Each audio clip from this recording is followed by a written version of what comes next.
Last year, you made a powerful statement saying the reason people are watching women's basketball is not just because of one player, but because of you too. A year later, do you feel like you're Next getting question. The reporter didn't even need to finish his question. Angel Reese summed up the entire WNBA situation with Caitlin Clark in just 2 words. And those words revealed a major shift in how the league views her. Caitlin Clark's influence on the WNBA is impossible to deny. Millions of fresh fans, jam-packed arenas, and record-breaking TV numbers. But just as obvious is how badly the league has mishandled its golden chance. Instead of welcoming the Caitlin Clark effect, many insiders pushed back. They dismissed the hype, minimized her role, and worst of all, mocked her supporters. They treated Caitlin's arrival like a threat instead of the blessing it clearly is. To any outsider watching, it made absolutely no sense. But the WNBA last year, bless their hearts, finally got a star. And they didn't know that. They couldn't figure it out. Well, we don't want to put too much Caitlin Clark on. Nope, every game. More Caitlin Clark all the time, always. Caitlin Clark is easily the most influential athlete in a team sport since Michael Jordan. The momentum, the mainstream buzz, the media attention, the packed stadiums, it was everything the WNBA had dreamed of for decades. Finally, the league had its cultural breakthrough, its superstar, its moment in the spotlight. The chance for real money, higher salaries, and global recognition was right there. But here's the twist: Caitlin Clark was the one leading the way. For many players, that wasn't a victory, it felt like a loss. Because for them, Caitlin's rise wasn't just a surprise, it was the end of a dream. The dream that they would be the ones to elevate the league together. And the toughest reality? After years of being told fans didn't care about women's basketball, the fans showed up, but they came for Caitlin. There's levels to this thing, and that's just life. We all went through it. Yes, Diana, there are stages to this. Like grief, we've seen WNBA players and media cycle through denial, anger, and more. And when you line it all up, it's shocking how perfectly it fits. The whole thing has been ugly, frustrating, and flat-out embarrassing for the league. But now, everything has shifted. A moment that would normally pass unnoticed has ended up changing the entire story. The WNBA suddenly realizes what's about to happen, and they're scrambling to land on the right side of history. Let's dive into how it all unfolded. But first, hit like if you're ready to see the WNBA finally cave to Caitlin. And subscribe for more. Now, let's rewind a bit. Yeah, the reason why we watching women's basketball is not just because of one person, it's because of me too, and I want y'all to realize that.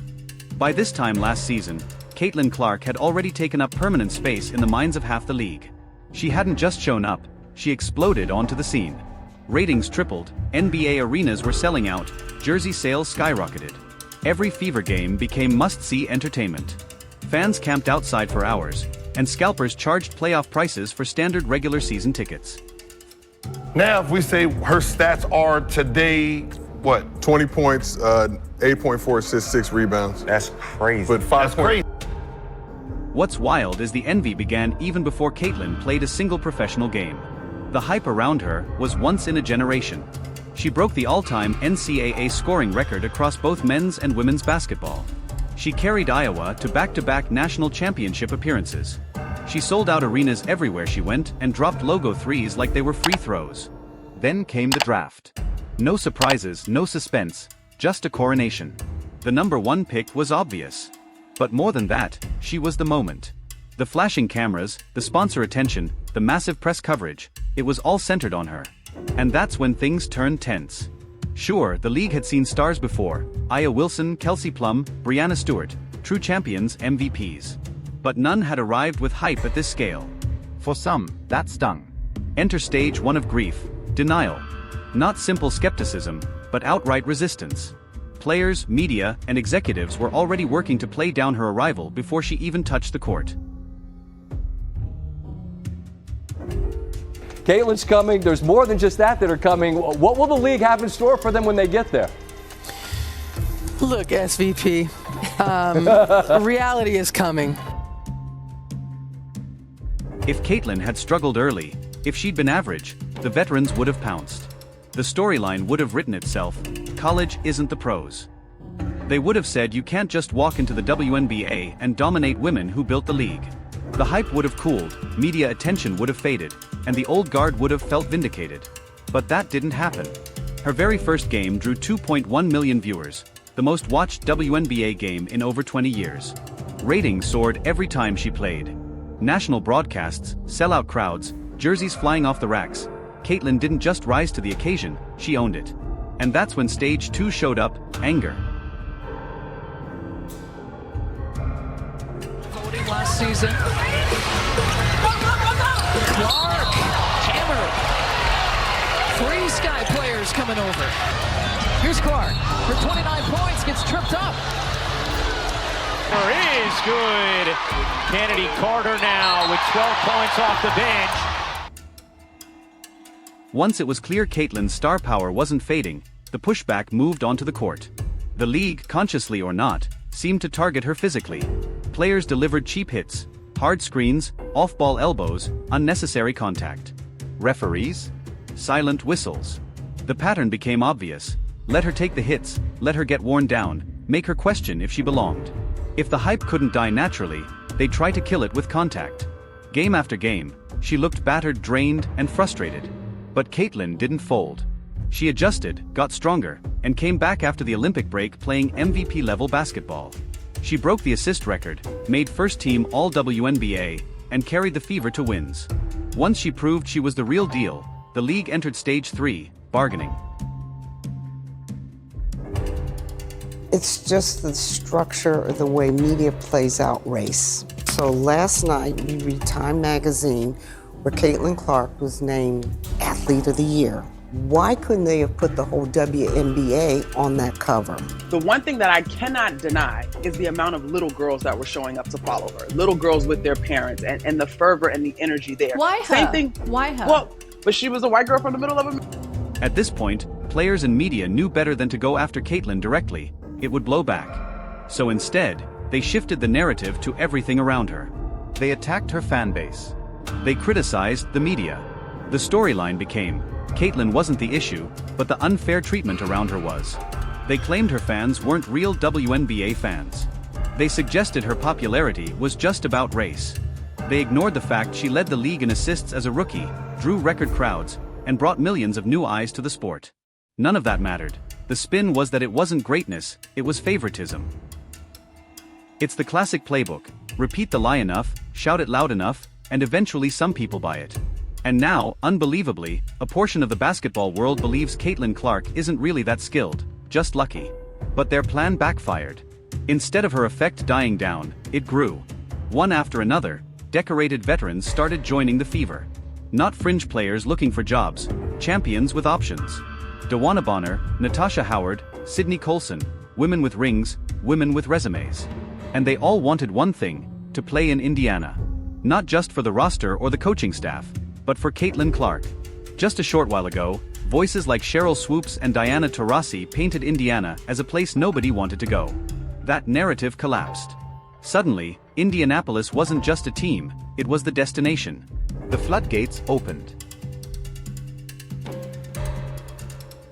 While Caitlin is fantastic and I think she's going to have an incredible career in the WNBA, there are women that were worthy of coverage prior to her arriving, and I just will not be silenced when it comes to that.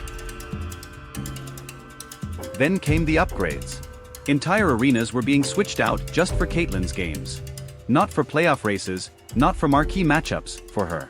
Teams that usually played in small gyms were suddenly moving to NBA arenas, because the demand was overwhelming. If Caitlin was in town, you needed more seats. Next was the broadcast schedule.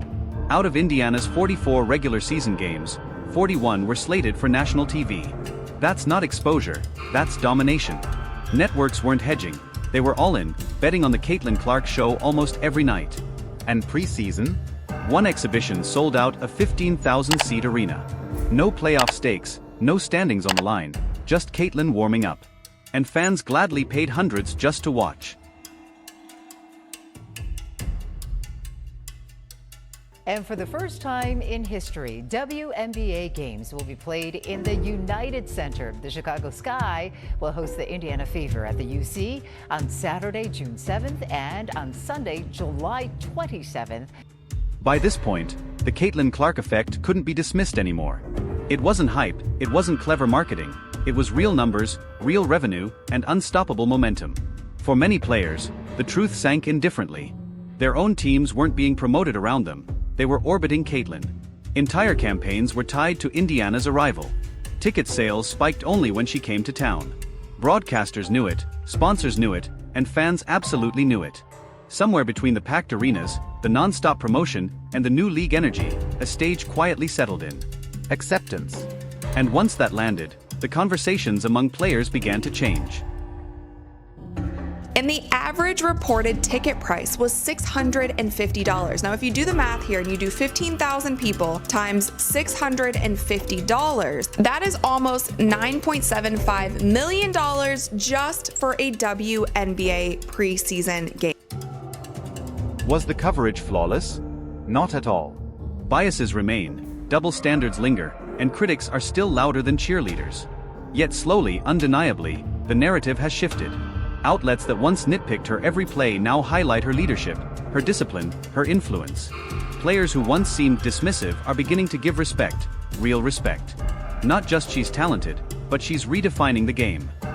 Which brings us to the defining scene, the homecoming of Caitlin Clark. Yes, have we ever had teams have to get into larger arenas to play against a team? No, we have not. So if we have more eyeballs on the game and Caitlin Clark brings that, why would we feel some kind of way because she has more television games?